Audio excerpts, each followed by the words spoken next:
բոլորի համար, նույնիսկ հպականների համար Լյուքսիմե Հունանյանը, որը առողջապահության հանձնաժողովի ղեկավարն է, հրաժարական ներկայացրեց մանդատի հետ կապված, ասաց, որ այլևս ոչ թե մանդատ, այլ այլևս չի ղեկավարի հանձնաժողովը։ Քանի որ դուք ոլորտային ղեկավարն եք, ուզում եմ հասկանալ, դուք տեղյակ եք, պատճառը ո՞րն է, որ հրաժարվել եք։ Կարծում եմ Տիկին Հունանյանը իր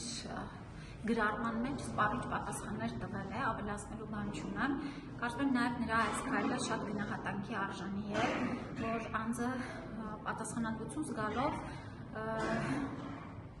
եւ նման դիրքորոշում հայտնելով, կարծում եմ այս բանը միայն դա կարող եմ ասել։ Որ գրառման մասին է խոսքը, որտեղ ընդհանրական է գրել, ձեզ գոնե հայտնի է ինչ գրառում է արել կամ ինչ հայտարարություն է նա արել, որից հետո ներողություն է խնդրում։ Չեք տեսել գրառումը այսօրվա։ Գրառումը տեսել եմ, ինչ գրառման մեջ ասում է ինչ որ հայտարարություն։ Ինչ հայտարարություններ է, որտեղ քննարկվել է։ Կարծում եմ իրենից կարող եք ճշտել ու կարծում եմ շատ լավ գիտեք։ Դուք համարում եք, որ ճիշտ քայլ էր իր կողմից դա։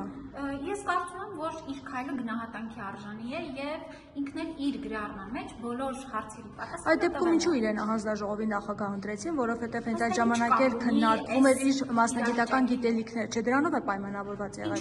Որ թիմում դժգոհ են եղել իր ելույթներից, հայտարարություններից։ Այլ երանգներ կխնդրում մի փնտրել։